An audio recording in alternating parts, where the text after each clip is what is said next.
بسم اللہ الرحمن الرحیم بسم اللہ الرحمن الرحیم الاستحاضۃ و بعض احکامها الاستحاضۃ دم یخرج فی غیر وقت العادۃ الشہریہ والولادہ ولیس من جرح او بقارہ وَيَكُونُ فِي الْغَالِبِ أَصْفَرًا بَارِدًا رَقِيقًا لَا حُرْقَةَ فِي أَقْصَى دَمِ الْحَیض إِلَى آخِرِہ۔ موضوع بحث ہمارا چل رہا تھا اسباب غسل کہ کسی انسان پر کب غسل واجب ہوتا ہے۔ ان میں سے سب سے پہلے بات ہوئی جنابت کی کہ جو شخص مجنب ہو جائے اس پر غسل واجب ہو جاتا ہے ہر اس عبادت کے لیے جس میں طہارت شرط ہے۔ دوسرا ذکر ہوا حیض کا کہ خاتون کو جب حیض آتا ہے تو اس کے بعد بھی اس پر غسل کرنا واجب ہو جاتا ہے ہر اس عبادت کے لیے جس کے لیے طہارت شرط ہے۔ آج تیسرا سبب وہ ہے استحاضہ، یہ بھی خواتین سے مربوط ہے۔ کسی بھی عورت کو جو خون آتے ہیں جن کے شرعی احکام ہیں وہ تین طرح کے ہیں۔ یا اس کو آنے والا خون حیض کہلائے گا، اس کے اپنے احکام ہیں، یا استحاضہ کہلائے گا، اس کے اپنے احکام ہیں، یا نفاس کہلائے گا۔ نفاس یعنی جب بچہ پیدا ہوتا ہے تو اس بچے کی ولادت کے ساتھ جو اس کو خون آتا ہے اس کے اپنے حکام ہیں۔ دم حیض کے حکام مکمل ہو گئے، اب ہم آئیں استحاضہ میں۔ استحاضہ وہ خون ہوتا ہے کہ جو عورت کو جو ماہانہ حیض آتا ہے یہ اس سے بھی ہٹ کر ہوتا ہے، اور ولادت کی صورت میں جو بچے کے ساتھ خون آتا ہے یہ وہ بھی نہیں ہوتا۔ اس میں تھوڑا سا فرق ہوتا ہے کہ خون حیض سرخ رنگ کا یا اسود یعنی سخت سرخ ہوتا ہے، لیکن یہ پیلے رنگ کا ہوتا ہے، یہ ذرا پتلا ہوتا ہے، جیسے اس میں جلن ہوتی تھی اس میں وہ چیز نہیں ہوتی، یعنی صفات کے لحاظ سے اس میں فرق ہے۔ دم حیض میں ہم نے کہا تھا کم از کم 3 دن ہوتا ہے، زیادہ سے زیادہ 10 دن ہوتا ہے۔ استحاضہ میں ایسی کوئی قید نہیں ہے۔ دم حیض میں ہم نے کہا تھا کہ مہینے میں 1 دفعہ یا کم از کم 2 حیض کے درمیان 10 دن کا فاصلہ ہو، اس میں ایسی بھی کوئی قید نہیں۔ دم حیض میں ہم نے کہا تھا کہ وہ نماز، روزہ، طواف، اعتکاف ایام حیض میں نہیں کر سکتی، لیکن جو استحاضہ والی عورت ہے یہ ساری عبادات کو انجام دے گی، نماز بھی پڑھے گی، روزہ بھی رکھے گی، طواف بھی کر سکتی ہے، اعتکاف بھی، البتہ ان شرائط کے ساتھ کہ جو ابھی ہم ذکر کریں گے۔ خوب، ایک تو ہو گئی سطحی باتیں جو ہم توضیح المسائل سے پڑھتے چلے آ رہے ہیں۔ ہمیں ان میں سے ہر بات پر دلیل چاہیے کہ دم استحاضہ دم حیض سے مختلف ہے بلحاظ صفات، اس پر بھی ہمیں دلیل چاہیے۔ دم استحاضہ دم حیض سے مختلف ہے بلحاظ مقدار، اس پر بھی ہمیں دلیل چاہیے۔ دم استحاضہ دم حیض سے مختلف ہے بلحاظ عبادات کہ اس میں وہ 4 عبادتیں نہیں کر سکتی، یہ کر سکتی ہے، اس پر بھی ہمیں دلیل چاہیے۔ پھر اس کے اپنے احکام تھے، اس کے کیا احکام ہیں، اگر نماز پڑھے گی تو آیا وہ استحاضے کی خون بھی آتا رہے پڑھتی رہے یا اس کے کوئی خصوصی احکام ہیں؟ فرماتے ہیں نہ، اس کے اپنے احکام ہیں۔ نماز پڑھے گی لیکن ان احکامات کے ساتھ جو شارع نے بیان فرمائے ہیں۔ پہلے استحاضہ کی 3 قسمیں کرتے ہیں، وہی جو معروف ہیں، قلیلہ، متوسطہ اور کثیرہ۔ ہر ایک پر ہمارے پاس دلیل موجود ہے، حدیث مبارک موجود ہے۔ پھر قلیلہ والی نے کیا کرنا ہے، یعنی عبادات کو بجا لانے کے لیے اس نے صرف وضو کرنا ہے، غسل کرنا ہے، کیا کرنا ہے، متوسطہ نے کیا کرنا ہے، کثیرہ نے، ہر ایک نے جس انداز میں طہارت حاصل کرنی ہے ہمیں اس پر دلیل چاہیے۔ اور انشاءاللہ اس درس میں اس استحاضہ والی خاتون نے جو کچھ کرنا ہے اس ہر حکم پر دلیل، اور دلیل کا انداز وہی جو پہلا ہے کہ ایک ایک حدیث کم از کم وہ نقل فرما دیتے ہیں، اگرچہ اور بھی ہوتی ہیں۔ کئی دفعہ گزارش کی ہے کہ یہ جو آیت اللہ ایروانی ایک ایک حدیث پیش کرتے ہیں، اس سے قطعاً نہیں سمجھنا کہ اس کے علاوہ کوئی اور حدیث ہے ہی نہیں، نہ، بلکہ وہ ان میں سے فقط ایک، یعنی سب سے ترجیح کیا ہوتی ہے کہ ایک روایت صحیحہ کو پیش کر دیں، بس حکم ثابت ہو جاتا ہے، اور اس کے علاوہ دیگر بھی روایات ہیں، وہ موثقہ بھی ہو سکتی ہیں، وہ صحیحہ بھی ہو سکتی ہیں، وہ حسنہ بھی ہو سکتی ہیں۔ انداز یہ ہے کہ کم از کم ایک ایک دلیل کو یہ دیتے جاتے ہیں، باقی پھر کتب میں موجود ہیں۔ انشاءاللہ درس قارئ میں جائیں گے، وہاں 6 حدیثیں پڑھیں گے، 8 حدیثیں پڑھیں گے۔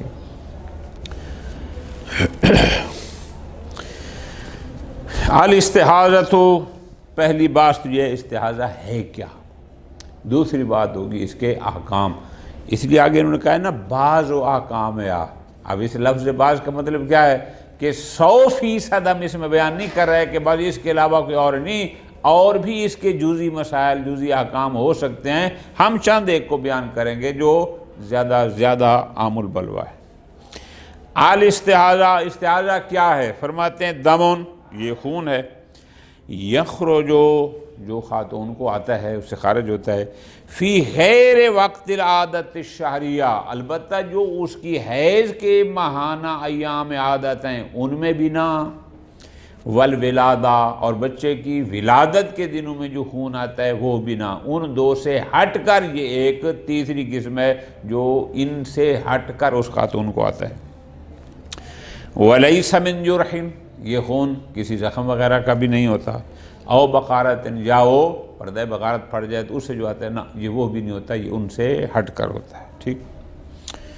وَيَكُونُ فِي الْغَالِبِ أَصْفَرًا بَارِدًا رَقِيقًا، عام طور پر، غالب طور پر یہ خون اصفر، یعنی وہ احمر کے مقابلے میں سرخ نہیں ہوتا، پیلے رنگ کا ہوتا ہے، وہ گرم ہوتا تھا، یہ باردن ٹھنڈا ہوتا ہے، وہ گاڑھا ہوتا تھا، یہ رقیقاً ذرا جو ہے وہ باریک ہوتا ہے، پتلا ہوتا ہے۔ لا حرقۃ فیہ، میں نے منجد میں دیکھا ہے اس میں اس کا جو تلفظ ہے وہ انہوں نے حرقہ بضم الحاء بمعنی الحرارہ، لا حرارۃ فیہ، کہ جس میں حرارت نہیں ہوتی، یعنی وہ نسبتاً تھوڑا سا گرمی مائل نہیں ہوتا۔ اکثر دم الحیض، جبکہ دم حیض کیا تھا، اصفر کے مقابلے میں وہ احمر تھا، بارد کے مقابلے میں وہ گرم تھا، رقیق کے مقابلے میں گاڑھا تھا، الاخر۔ ولا حد لقلیلہ ولا کثیرہ، اس دم استحاضہ کے نہ کوئی کم از کم کی حد ہے، نہ زیادہ سے زیادہ کی حد ہے۔ ولا یلزم فصل اقل الطہر بین افرادہ، ایک استحاضہ سے دوسرے استحاضہ کے درمیان اقل طہر یعنی کم از کم 10 دن والا فاصلہ، نہ اس کی بھی کوئی قید نہیں ہے۔ دم الاستحاضۃ علی اقسام ثلاثہ، دم استحاضہ کی 3 قسمیں ہیں، قلیل، کثیر، اکثر، جس کو ہم کہتے ہیں قلیل، متوسطہ اور کثیرہ۔ قلیل یعنی لا یغمس القطنۃ، کہ جو روئی خاتون شرم گاہ پہ رکھتی ہے اس کو پوری کو وہ اس سے بھرتا نہیں ہے، تھوڑا سا ہوتا ہے۔ وہ کثیر، کثیر کا مطلب یغمس ہوا کہ جو روئی رکھی ہوتی ہے اس کو تو پورا بھر دیتا ہے لیکن لا یسیل، اس سے باہر نہیں جاتا، اور اکثر جو اس کو بھی بھر دیتا ہے اور اس سے باہر بھی آ جاتا ہے۔ یہ 3 ہو گیا۔ خوب، والمشہور، اب 3 قسمیں ہو گئیں۔ ان حکم الاول، جو قلیل ہے جس کو ہم مستحاضہ قلیلہ کہتے ہیں، اس کا حکم کیا ہے؟ وجوب الوضو لکل صلاۃ، ہر نماز کے لیے وضو کرے گی، مع تبدیل القطنۃ، ساتھ یہ ہے کہ وہ جو روئی یا جو کپڑا رکھا ہے اس کو یا تبدیل کرے گی اور غسل یا اس کو دھوئے گی، ٹھیک ہو گیا۔ وہ حکم الثانی، جو مستحاضہ متوسطہ یا ان کی اصطلاح میں جو کثیر ہے، مضافن الی ما ذکر، الی ما ذکر کیا ہے؟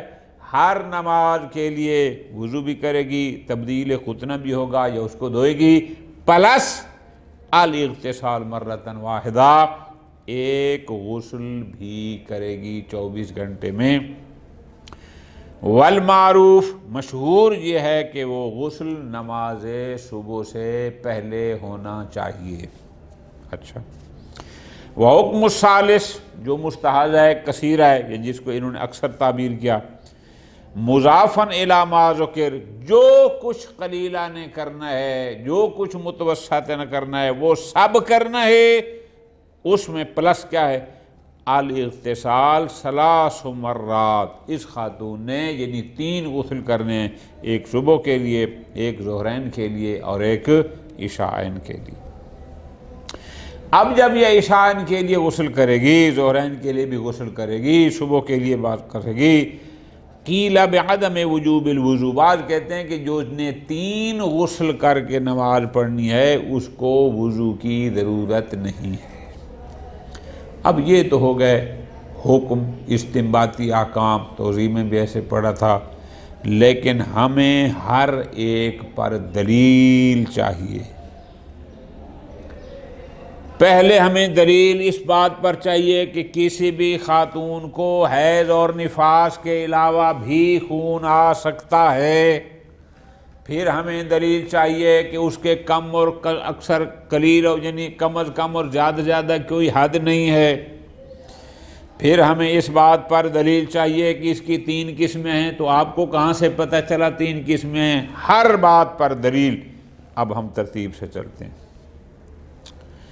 اما تحدید دم الاستحاضۃ بما ذکر، انہوں نے کہا استحاضہ وہ خون ہے جو حیض اور نفاس سے ہٹ کر ہے۔ دلیل فرماتے ہیں فَهُوَ مِنَ الْأُمُورِ الْوَاضِحَةِ الْوِجْدَانِيَّةِ، جو چیز خارج میں واقع ہو، وقوع ادل دلیل ہوتا ہے، ہر گھر میں خواتین ہیں، عام ہے، ایک شے جو عام پائی جاتی ہے، پھر اس کے لیے ہمیں مزید کسی قرآن و حدیث کی ضرورت نہیں رہتی، اس لیے کہ یہ عقلی سی چیز ہے، وجدانی چیز ہے، خارج میں اس کو یہ موجود ہے، لہٰذا بس اس کا یہی وجود کافی ہے۔ اچھا، اما کونہ بما ذکر من الصفات، آپ نے کہا ہے کہ جناب جو خون استحاضہ ہوتا ہے وہ خون حیض سے مختلف ہوتا ہے۔ اچھا، اب یہ جو اس سے مختلف ہوتا ہے، اس پر آپ کے پاس کیا دلیل ہے؟ آپ نے کہا کہ اس کی صفات حیض کی صفات سے مختلف ہوتی ہیں، فرماتے ہیں دلیل موجود ہے، لصحیحۃ حفص ابن بختری الذی تقدمت الاشارۃ لہا فی الحیض وغیرہ، وہ روایت صحیحہ کیا ہے؟ یہ دیکھو، لصحیحۃ حفص بختری دخلت علی ابی عبداللہ السلام مرۃ فصارت المرۃ یستمر بها الدم فلا تدری حیض ہوا، امام نے کیا فرمایا؟ ان دم الحیض حار ابیت اسود لہ دفن وحرارہ ودم الاستحاضۃ اصفر بارد۔ یہ روایت جو ہم نے حیض کے باب میں پڑھی تھی، اس میں خود معصوم نے بیان فرما دیا کہ جو دم استحاضہ ہوتا ہے وہ اصفر اور بارد، تو خود صفات کلام معصوم میں بیان ہو چکی ہیں، اب اس سے بڑی دلیل ہمیں کوئی اور نہیں۔ ٹھیک ہو گیا؟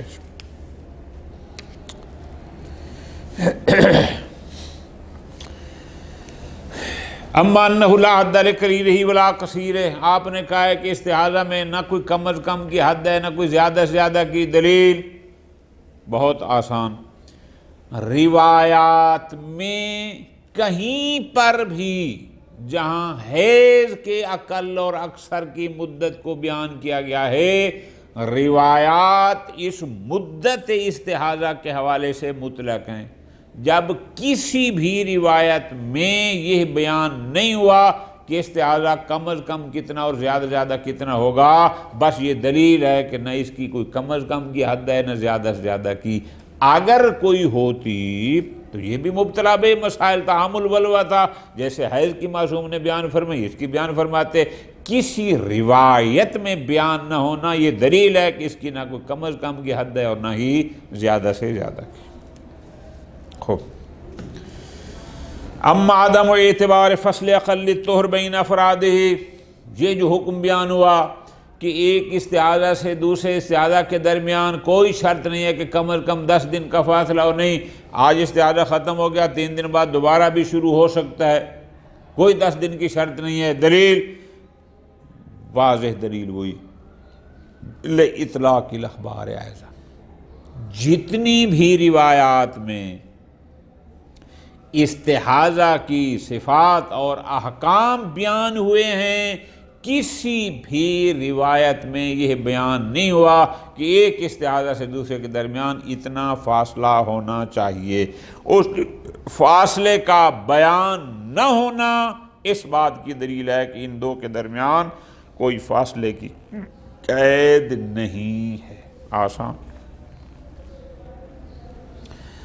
اما انقسامھا الی الاقسام الثلاثہ، استحاضہ کی 3 قسمیں بنائی گئیں، قلیلہ، متوسطہ، کثیرہ، یا قلیلہ، کثیرہ اور قلیل، کثیر اور اکثر۔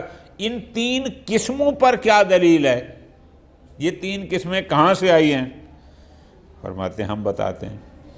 فَلِصَحِیحَةِ معاویہ بن عمار، روایت صحیحہ، اس کتاب کی خوبی یہ ہے کہ آیت اللہ ایروانی نے ہر حدیث کا حکم ساتھ بیان کر دیا۔ یعنی بعض بزرگان کیا کہتے ہیں، لے روایہ، اب وہ روایت صحیحہ ہے، حسنہ ہے، موثقہ ہے، اس کو ڈھونڈنا پڑتا ہے۔ اس کتاب کی خوبی یہ ہے کہ انہوں نے تحقیق کر کے روایت پر حکم بھی ساتھ لگا دیا ہے کہ یہ صحیح ہے یا موثقہ ہے یا مرسلہ ہے، کون سی ہے، ساتھ بیان کر دیا۔ اب ہمیں اس روایت کی تحقیق کے لیے نہیں جانا پڑتا، یہ اس کی خوبی ہے۔ روایت صحیح معاویہ بن عمار، کس سے؟ عن ابی عبداللہ، امام جعفر صادق علیہ السلام سے۔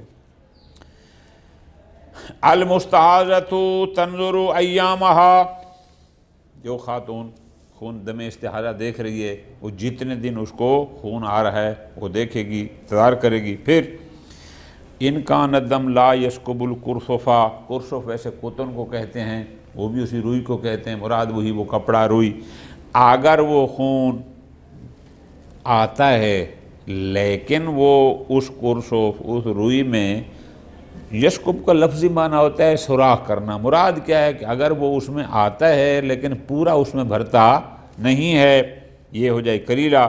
توضعت، یہ خاتون وضو کرے گی، وداخلت المسجد، اور مسجد میں داخل ہو سکتی ہے، وصلت کل صلاۃ بوضوء، اور ہر نماز کو وضو کے ساتھ پڑھے گی۔ یہ ہو گئی دلیل کہ اس کا مطلب ہے ایک خاتون مستحاضہ وہ ہوتی ہے جس نے ہر نماز کے لیے وضو کرنا ہے، نماز بھی پڑھنی ہے، مسجد میں جا سکتی ہے۔ یہ تو ہو گئی وہ ہو کہ جس کی روئی میں پورا خون نہیں بھرا۔ بے زمیمت، اب اس کے ساتھ ملیں دوسری روایت، وہ بھی روایت صحیح ہے زرارہ بن عیون کی۔ وہ کیا ہے؟ اس میں یہ فرمایا گیا فَإِنْ جَازَ الدَّمُ الْقُرْصُفَا، کہ اگر وہ دم جو خون عورت کو آ رہا ہے، اگر وہ اس روئی سے تجاوز کر جائے، یعنی باہر نکل جائے، اتنا ہے، تعصبت وقت صلاۃ، تعصبت اس کا لغوی معنی تو ہوتا ہے پٹی باندھنا، مراد کیا ہے، ظاہر اس پر کوئی اور کپڑا رکھے گی یا باندھے گی اور غسل کرے گی۔ ثم صلت الغدات، پھر صبح ایک غسل، کیا صبح کی نماز پڑھے گی غسل کے ساتھ، والظہر والعصر بغسل، ظہر اور عصر پڑھے گی پھر ایک اور غسل کے ساتھ، والمغرب والعشاء بغسل، مغرب اور عشاء کو پڑھے گی ایک غسل کے ساتھ۔ اب یہ صحیح ہے زرارہ نے یہ بیان کر دیا، اور آگے فرمایا وَإِن لَمْ يَجُزِ الدَّمُ الْقُرْصُفَا، لیکن اگر وہ خون اس خاتون کی اس رکی ہوئی روئی سے تجاوز نہیں کرتا، باہر نہیں نکلتا، صلت بغسل واحد، ایک غسل سے نماز پڑھے گی۔ اب ان دو روایتوں کو جب ہم ملاتے ہیں تو معصوم علیہ السلام نے بیان فرما دیا کہ جس عورت کو دم استحاضہ آتا ہے 3 صورتیں ہوں گی، یا تو جو اس نے روئی رکھی ہے وہ پوری نہیں بھرے گی، یا پوری بھرے گی باہر نہیں جائے گا، اور تیسرے اگر پوری بھر کے باہر جاتا ہے تو تینوں کے حکم مختلف ہیں، اور ان حکم پر یہ 2 روایاتین صحیحہ دلالت کرتی ہیں۔ لہذا ہم نے جو حکم لگایا ہے کہ اس کی 3 قسمیں ہوتی ہیں، معصوم علیہ السلام کی زبان سے ثابت ہے۔ اما وجوب الوضوء لکل صلاۃ المستحاضۃ القلیلہ، آپ نے کہا ہے کہ ہر وہ خاتون جس کا استحاضہ قلیلہ ہے وہ ہر نماز کے لیے وضو کرے گی، ہر نماز کے لیے وضو کا واجب ہونا دلیل لصحیحۃ معاویہ، جواب ہم پڑھیے معاویہ بن عمار کی، جس امام نے فرمایا کہ صلت کل صلاۃ بوضوء، یہ واضح موجود ہے۔ خوب، اب آپ نے ایک اور حکم لگایا کہ ہر نماز کے لیے وضو کرے، یا متوسط ہے تو صبح کے لیے غسل بھی ساتھ کرے، یا کثیر ہے تو 3 غسل کرے، لیکن آپ نے ساتھ یہ بھی کہا ہے لزوم و تبدیل حلقتنۃ و غسلھا، کہ یہ بھی واجب ہے اس وضو سے ہٹ کر کہ وہ جو روئی اس نے شرمگاہ پہ رکھی ہے اس کو یا تبدیل کرے یا اس کو دھوئے۔ یہ کہاں سے ثابت ہوا؟ جواب، یمکن استفادتہ مما ورد فی المتوسطہ فی موثقۃ عبد الرحمن بن ابی عبداللہ، روایت موثقہ ہے عبد الرحمن بن ابی عبداللہ کی، وہ کہتا ہے سألت ابا عبداللہ علیہ السلام عن المستحاضہ، میں نے امام صادق علیہ السلام سے مستحاضہ خاتون کے احکام کے بارے میں سوال کیا، تو امام نے فرمایا فَإِنْ ظَهَرَ عَلَى الْقُرْشُفِ فَلْتَغْتَسِلْ، کہ اگر وہ خون اس کی روئی پر ظاہر ہو گیا یعنی لگ گیا تو اس کو چاہیے اس کو دھوئے، ثُمَّ تَضَعُ قُرْشُفًا آخر، اور پھر دوسری روئی رکھے۔ اب ذرا غور کرو، بِضَمِیمَةِ عَدَمِ الْفَصْلِ او استفادتہ مما ورد فی منع حمل النجس فی الصلاۃ، اس لیے اب ذرا توجہ کرنا، ادھر ہمارے پاس روایات موجود ہیں، انشاءاللہ کتاب صلاۃ میں پڑھیں گے، کیا کہ حالت نماز میں آپ کا لباس اور جسم پاک ہونا چاہیے، آپ کے لباس اور جسم پر نجاست نہیں ہونی چاہیے، اور پھر یہ بھی انشاءاللہ آگے کتاب الصلاۃ میں پڑھیں گے، اگر کوئی خون لگا ہو وہ درہم بغلی سے کم ہو تو معاف ہے، لیکن علت دماء ثلاثہ، لیکن حید نفاس زیادہ والا وہ بھی معاف۔ اب جب ادھر یہ طے ہو گیا کہ نماز میں دماء ثلاثہ میں سے کچھ بھی نہ ہو، اور ادھر اگر ہم اس دھونے اور تبدیل کرنے کے وجوب کے قائل نہ ہوں تو پھر نماز کیسے پڑھے گی؟ بھئی دماء ثلاثہ سے تب محفوظ رہے گی کہ اگر وہ اس اپنی روئی یا کپڑا جو بھی ہے اس کو وہ تبدیل کرے یا دھوئے، کیوں؟ تاکہ صادق ہے کہ نماز پڑھتے وقت یہ حامل نجاسہ نہیں تھی، اس کے جسم یا لباس پر نجاست نہیں تھی، تو یہ ضروری ہے۔ بس اس سے اور واضح دلیل کیا ہو؟ اب فرماتے ہیں ان تبدیل ہے سلوحدہ بنحوی طریقیہ، اس لیے کیوں تبدیل کرنا ہے جی؟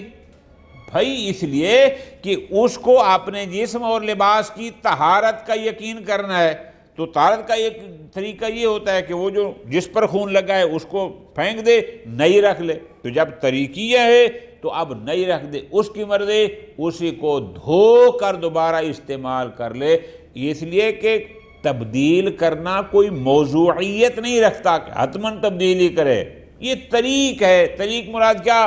تاکہ یقین ہو جائے کہ اس کو نماز میں اس کے جسم یا کپڑے پر نجاست نہیں تھی۔ اب اس کے 2 راستے ہیں، تبدیل کر دے تو بھی، اور اسی کو دھو کے رکھ لے تو بھی، بس یہ واضح ہو گیا۔ اگلی بات یہ حکم ہوا کون سا؟ اما وجوب الغسل قبل صلاۃ الصبح علی المتوسطہ والوضوء لکل صلاۃ، کہ جو متوسطہ ہے اس پر ہر نماز کے لیے وضو بھی واجب ہے، پلس صبح کی نماز کے لیے غسل بھی واجب ہے۔ اس حکم پر دلیل کیا ہے؟ فرماتے ہیں دلیل موجود ہے، فل موثقت سماع، روایت موثقہ ہے سماع کی، فرمایا المستحاضۃ اذا ثاقبت دم الکرشفا، کہ جو خاتون مستحاضہ ہے یعنی ایام استحاضہ میں ہے، اگر اس کا خون اس کی اس روئی میں داخل ہو جاتا ہے یعنی اندر پہنچ جاتا ہے، اغتسلت لکل صلاتین وللفجر غسلا، تو وہ 2 نمازوں کے لیے اور صبح کے لیے غسل کرے گا۔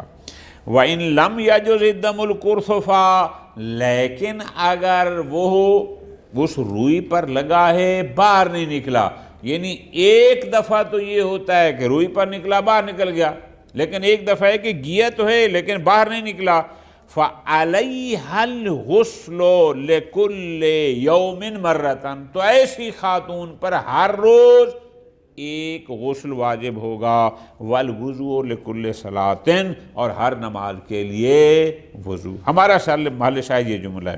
اب فَإِنَّ الْغُسْلَ حَيْثُ لَا يُحْتَمَلْ وُجُوبُهُ نَفْسِيًّا بَلْ الصَّلَاۃ، پہلے بھی یہ بات کی تھی کہ چاہے غسل ہو چاہے وضو، جب واجب ہوتے ہیں تو ان کا وجوب نفسی نہیں ہوتا، وجوب غیری۔ کیوں؟ اگر ہم کوئی ایسی عبادت کرنا چاہ رہے ہیں جو مشروط بالطہارت ہے تو اس کے لیے پھر وضو واجب ہوتا ہے یا غسل واجب ہوتا ہے۔ اب فرماتے ہیں چونکہ غسل من حیث الغسل واجب نفسی نہیں ہے، کوئی ایسی عبادت کرنا چاہ رہے ہوں گے جس میں طہارت شرط ہے تو اس کے لیے ہم نے کرنا ہے غسل۔ اب روایت کہتی ہے لِكُلِّ يَوْمٍ مَرَّةً، پورے دن میں ایک غسل کرے۔ فرماتے ہیں فَمِنَ الْمُنَاسِب، تو پورے دن میں مناسب کیا ہے؟ کونہو قبل صلاۃ الصبح، کہ وہ جو پورے دن میں ایک غسل کرنا ہے وہ غسل اس کو صبح کے وقت کرنا چاہیے۔ کیوں؟ چونکہ دن کی ابتدا صلاۃ صبح سے ہونی ہے اور صلاۃ صبح سے پہلے ہو جائے گا لِكُلِّ يَوْمٍ مَرَّةً پر عمل ہو جائے گا، یہ ضروری ہے۔ ٹھیک ہوا؟ تو یہ ہمارے پاس دلیل ہے کہ متوسطہ نے صبح کی نماز کے لیے غسل کیوں کرنا ہے۔ اگلی بات کہ اما وجوب اغسال ثلاثہ علی المستحاضۃ الکثیرہ، کہ جو مستحاضہ کثیرہ ہے اس نے 3 غسل، صبح کے لیے علیحدہ، ظہرین کے لیے علیحدہ اور مغربین کے لیے علیحدہ۔ دلیل لموثقۃ سماعۃ المتقدمہ، یہ جو ابھی ہم نے پیچھے پڑھی ہے، امام نے فرمایا المستحاضہ اذا ثاقب الدم الکرشفا اغتسلت لکل صلاتین وللفجر غسلا، فجر کو ہوتی ہے لکل صلاتین، ظہر و عصر یہ بھی صلاتین، مغرب و عشاء یہ بھی صلاتین۔ اب یہ روایت واضح کر رہی ہے کہ اس نے ان کے لیے علیحدہ علیحدہ غسل کرنے ہیں۔ خوب، ہی تدل بوضوح علی عدم وجوب الوضوء علیہا لکل صلاۃ۔ اب یہ روایت کیا کہہ رہی ہے؟ تھوڑا سا روایت کے الفاظ پر غور کریں۔ امام نے کیا فرمایا؟ اذا ثاقبت دم الکرشفا اغتسلت لکل صلاتین وللفجر غسلا، کہیں بھی وضو کا ذکر نہیں ہے۔ بات سمجھ آ گئی نا؟ جبکہ آگے کیا فرمایا؟ لکل یوم الغسل لکل یوم مرتن والوضو لکل صلاۃ۔ اب کثیرہ میں وضو کا ذکر معصوم نے نہیں فرمایا۔ اب یہ روایت واضح دلالت کر دی ہے کیا؟ کہ جس نے 3 غسل کرنے ہیں بس اس کا غسل کافی ہے، اس پر وضو علیحدہ ہر نماز کے لیے وضو کرنا واجب نہیں ہے۔ وَلَا أَقَلَّ مِنْ إِجْمَالِهَا، اگر آپ اس کے ظہور کو نہ بھی مانیں تو کم از کم اجمال تو ہے نا کہ پتہ نہیں وضو واجب ہے یا نہیں ہے۔ غسل دو گیا کنفرم، جب اس میں شک کو فی تکلیف ہوگا کہ وضو تو اس خاتون نے 3 غسل تو 3 کر لیے ہیں، آیا 3 غسلوں کے ساتھ وضو کرنا واجب ہے یا نہیں ہے، جب شک فی تکلیف ہوگا اصالت البراء انشاءاللہ واجب نہیں ہے۔ وَإِذَا قِيلَ اگر کوئی ہمیں یہ کہے کہ جناب اِنَّ وُجُوبَ الْوُضُوءِ لِكُلِّ صَلَاةٍ فِي الْمُتَوَسِّطَةِ يَدُلُّ بِالْأَوْلَوِيَّةِ عَلَيْهِ فِي الْكَثِيرَةِ کہ اگر کلیلہ نے ہر نماز کے لیے وضو کرنا ہے اور متوسطہ نے صبح کی نماز کے لیے غسل کر کے پھر بھی وضو کرنا ہے، چلو ظہر و عصر کے لیے بھی کرنا ہے، تو بہترین اولا اس کو کثیرہ میں بھی یہی کرنا چاہیے۔ فرماتے ہیں نا، اولویت ممنوع ہے۔ کیوں؟ بھائی وہاں ایک غسل ہے، یہاں 3 غسل ہیں، ایک غسل کے ساتھ وضو کرنے کو یہ کہنا کہ 3 اغسال میں بھی بہترین اولوا، یہاں اولویت اصلا ہے ہی نہیں۔ اولویت تو تب ہوتی کہ اگر 3 اغسال کے ساتھ وضو ہوتا تو پھر ہم کہتے ایک کے ساتھ بہترین اولا، لیکن آپ اولویت کا الٹی نکال رہے ہیں کہ جہاں ایک کے ساتھ وضو ہے تو 3 کے ساتھ وہ فرماتے ہیں الاولویہ ممنوعہ۔ کیوں؟ لاحتمال قیام تکرر الغسل، چونکہ جب وہ غسل کا تکرار کر رہی ہے، صبح کے لیے علیحدہ، ظہرین کے لیے علیحدہ، مغربین کے لیے علیحدہ، تو یہ احتمال موجود ہے کہ یہی قائم مقام غسل ہو۔ آخری بات، وَأَمَّا لُزُومُ و تبدیل الْقُطْنَةِ، آپ نے ایک اور حکم لگایا کہ وہ جب بھی وضو کرے گی یا غسل کرے گی تو ہر صورت میں اس کو وہ جو روئی ہوگی یا کپڑا وہ تبدیل کرنا ہوگا یا اس کو پاک کرنا ہوگا۔ فرماتے ہیں اس پر دلیل بڑی آسان، فَمَا دَلَّ عَلَى ذَلِكَ فِي الْمُتَوَسِّطَةِ، بھائی کثیرہ کے لیے یہ دلیل حدیث موجود ہے کہ اس نے روئی تبدیل کرنی ہے، کلیلہ کے لیے جی کرنی ہے، آیا متوسطہ نے بھی تبدیل کرنی ہے یا نہیں کرنی؟ بالکل، یا تبدیل کرے یا پاک کرے۔ تو جن کا خون کم تھا جب ان کے لیے یہ حکم ہے تبدیل قطن کا، تو جس کا خون ان سے زیادہ ہے بہترین اولا اس کو یہ تبدیل قطن کرنا ہوگا۔ وصلی اللہ علی محمد وعلیہ